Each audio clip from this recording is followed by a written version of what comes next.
Happy Valentine's Day. It's still Valentine's Day in my time zone, so I'm going to count this as Valentine's Day. I wanted to get together some stories to show you that, even though you might be alone this Valentine's Day, you're never really alone. This happened when I was in high school. I think I was in the second year. I went on a school trip. We were in the middle of the woods. I remember that at night I could hardly see a thing. We were having regular lessons in one of the log cabins, and it was the last day of the trip. Do you remember when you were a kid and you would go on trips like this? All the rules go out of the window on the last night you're there, right? Things like staying up all night and talking don't seem as bad as the first night. I usually love nights like that, but I didn't love that night. There were about 7 of us, and we were telling each other ghost stories. Our cabin faced the woods, and it felt like there was nothing but us, the sounds of the forest, and the darkness. The scene seemed perfectly set for scary stories. Some of the kids made excuses and headed for bed early once some of the scariest stories started to come out. Eventually everyone became too tired, and they all just ended up falling asleep, leaving only me awake. Being awake in the dark after listening to all those scary stories was pretty unnerving. I was pretty scared.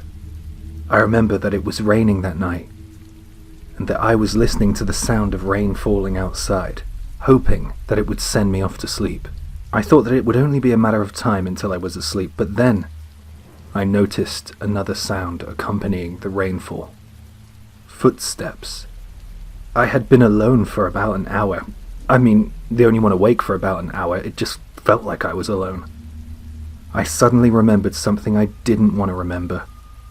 A few days ago, some of the seniors on the field trip mentioned that our cabins were allegedly haunted. They said it as if it was a joke, but in the dead of night, when you're all alone with your thoughts, it seems very far from a joke. I thought that I should just lie there, still, and think about something other than those ghost stories. I shut my eyes and I tried to sleep. However, the more I tried to sleep, the more I couldn't sleep. I was getting so freaked out I was considering waking someone else up. The footsteps seemed to have stopped, and I was grateful for that, but when I looked up, I saw something that I wish I hadn't. A pure white face was peering into the cabin through the window. I couldn't believe what I was seeing. I could do little more than to pull the blanket over my face and hide from that face's gaze. I closed my eyes and prayed not to see it again, but that blank, expressionless face was still there watching me when I opened my eyes. The rain continued to fall, and I once again turned from the horror at the window. I thought that sleep would never come. I awoke later to hear the sound of my friends in the cabin laughing. The face was no longer at the window. It was replaced by the bright sunlight. Our school still goes on trips like that to the cabins in the woods, and people at our school, in the lower years, speak about seeing a white face at the window. Seems like whatever I saw out there is still out there.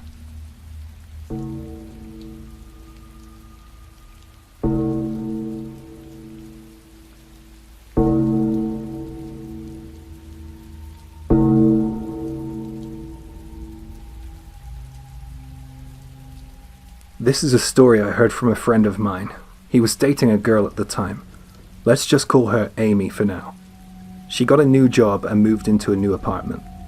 That night, after working overtime, she went out with her work colleagues to eat and drink.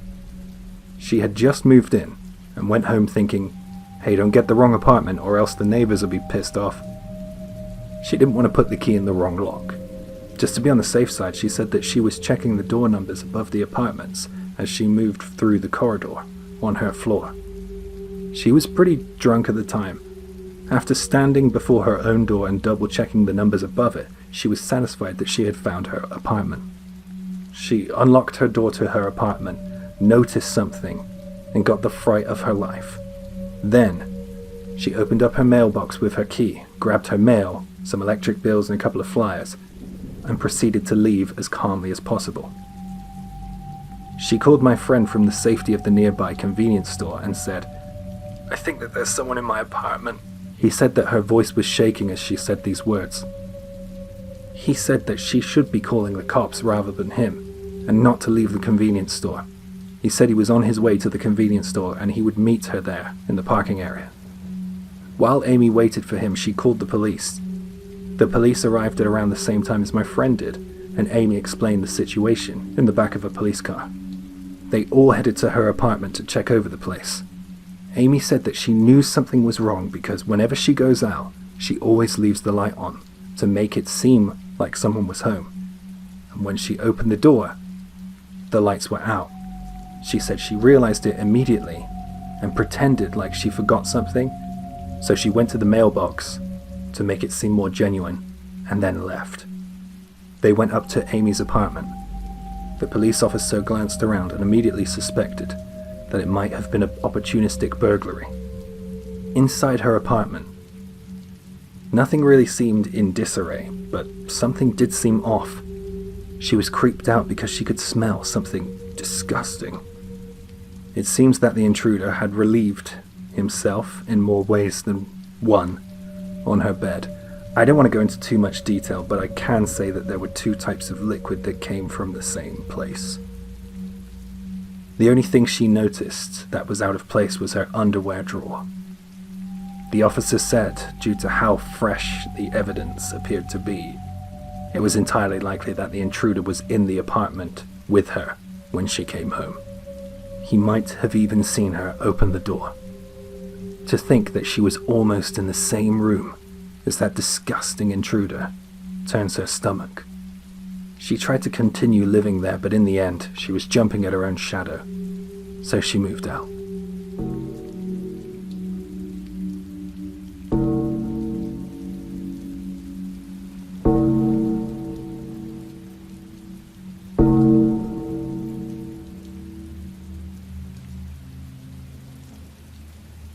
This happened yesterday. I work in the restaurant industry, and I don't usually get to finish work until the morning hours.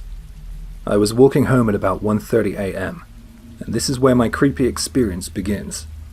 I use a shortcut to get home. I go through a train station. It's open 24 hours. It was in this train station that I saw the old lady. She was sat on a bench. She looked to be between her 50s and her 60s. She was drinking some bottled tea. I didn't give her much thought because there are usually people sat like that, but as I got closer, I noticed that she was staring at me. It was more like a glare, to be honest. It wasn't friendly at all. She was glaring at me whilst drinking her tea. It was like she was going to down it all.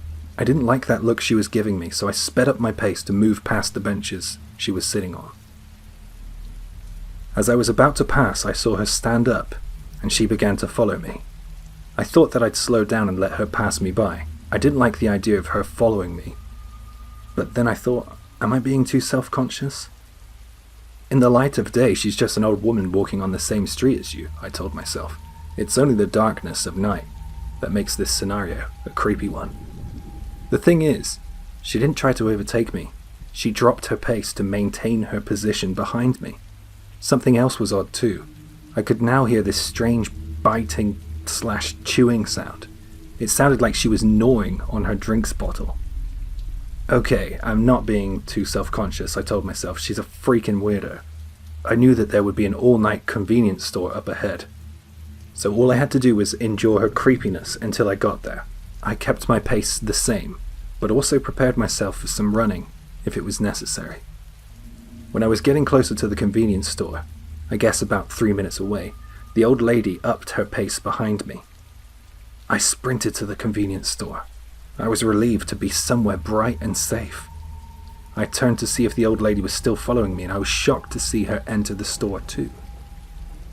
I was beginning to panic a little.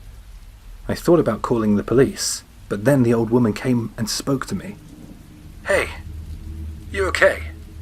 I was about to say something like, "Hey, if I look upset, then it's your fault. Why are you following me?" But she continued to speak. She said that someone else had been following me, and this person was right behind me as I entered the convenience store. But when I started running, the old lady couldn't keep up. She said that the other woman who was following me was wearing white and black, and she must have stopped following me as I entered the store. This is really weird because I remember looking over my shoulder several times and I didn't see a woman dressed in white and black clothes. I didn't know if I could trust what the old lady was saying. I didn't know what to do, and I didn't want any more drama, so I just thanked the old lady for intervening and went home as quickly as I could. I took off my clothes and got ready for a shower, and my spine froze. There was about 10 strands of long hair on the back of my shirt. I didn't know where these strands had come from. I live alone and I don't work with anyone with hair that long. Of course, it wasn't my hair either. I felt so creeped out by the night's events, I threw those clothes away. I had a real hard time sleeping. I just couldn't make sense of any of it. I kept thinking that either the old lady or the mysterious woman in black and white were following me, and they might know where I live now. I really want to move soon.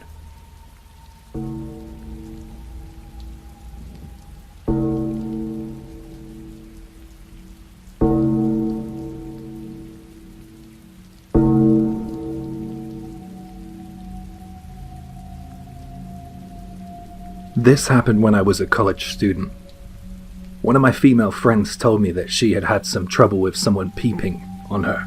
She said that the voyeur was staring at her from an apartment in the building across the street. She said that it had been happening for the last couple of days. I told her that it was awful, and I wanted to talk to this creep. I went over to her place so she could show me what she was talking about. Her dorm is behind an apartment building, and her window is clearly visible to the apartments. There is a parking lot which separates the two buildings, so there was a little bit of distance there. She took one step towards the window and said, "That creep is watching me again." I looked out the window and I couldn't see what she was talking about at first, since my eyesight isn't the best, but when I looked closely, I saw that there appeared to be a guy looking towards her window. His apartment was a couple of floors higher than her dorm. He looked like he was sat down. "Whoa, this guy's staring right at us," I said. "I know, right? Like I said, he's been doing it for the last 2 or 3 days. He really creeps me out." I imagined that the windows were closer and I would be able to shout at the guy, but since there was a bit of distance there, I couldn't yell at him. I waved my hands around and gave him the finger, but he didn't seem fazed by that. He just went on staring. "Shall I go over there and tell him to quit looking at you?" I said. "Please. Thank you. He freaks me out. I'll keep the window closed and the curtains shut for a while," she said. I stayed over her apartment that night. It was pretty nice. I woke up in a good mood, and I thought that I'd give the guy the benefit of the doubt because I didn't know if there was some reason why he was always looking out of his window, but when I saw him staring at her window every single time I went over to visit her, I started to get really angry. He would even do it at nighttime. He left his lights off so we didn't see him, but I knew he was still sat there watching. The following morning, instead of going over there, I decided to call the police. I said that I wanted to complain officially since he was freaking her out so much. Then the next day the curtains were closed, and I was happy. I was a little disappointed that I didn't make the call sooner though. She was relieved. It turned out to be a pretty sweet situation because we started dating. It had been about 2 to 3 months since the peeping incident, and things were going great. Then one night we got a knock on our door. It was the police. They told us that the man across the street who was staring at her had taken his own life. I was shocked, yet I couldn't figure out why they were telling us this. We let them continue. It turns out that the man had been dead for a while. The whole time we had been complaining of him staring at her, day and night. He was dead. From the view of her window, it looked as if he was sat by the window, where in reality, he was hanging suspended from the floor. When I heard this, I was truly disturbed, and I'm sorry to share this with you if it upsets you. It really affected my girlfriend. She said that she couldn't stay in her dorm that night. I got us a cheap hotel for the night. She was scared to sleep with the lights off that night, and the nights that followed. The next day we were back at college, and she told the story to one of her close friends. Her friend agreed that it was a frightening experience and understood why she was so visibly shaken. She asked why she came to class that day, and my girlfriend said that she didn't want to be in her dorm. She said even when she was getting her bag ready for the day of classes, she still felt as if someone was watching her.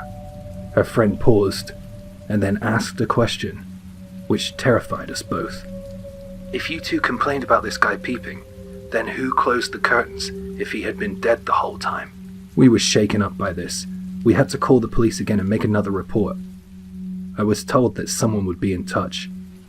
Later that night, the officer who took my complaint called me back. He said that when he called at the man's apartment, no one came to the door.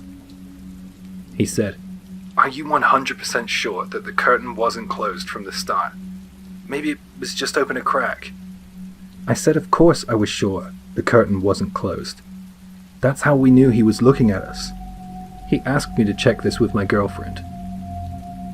And I thought, we called you to make a complaint about peeping, not about a curtain being closed. My girlfriend agreed, it was definitely open. The officer said that he would look into it, but we haven't heard anything back. It makes me kind of nervous because if our memory is correct and the curtain was open, then someone in that apartment closed it. And that someone might have seen me on the phone to the cops after I was waving at them and flipping them off.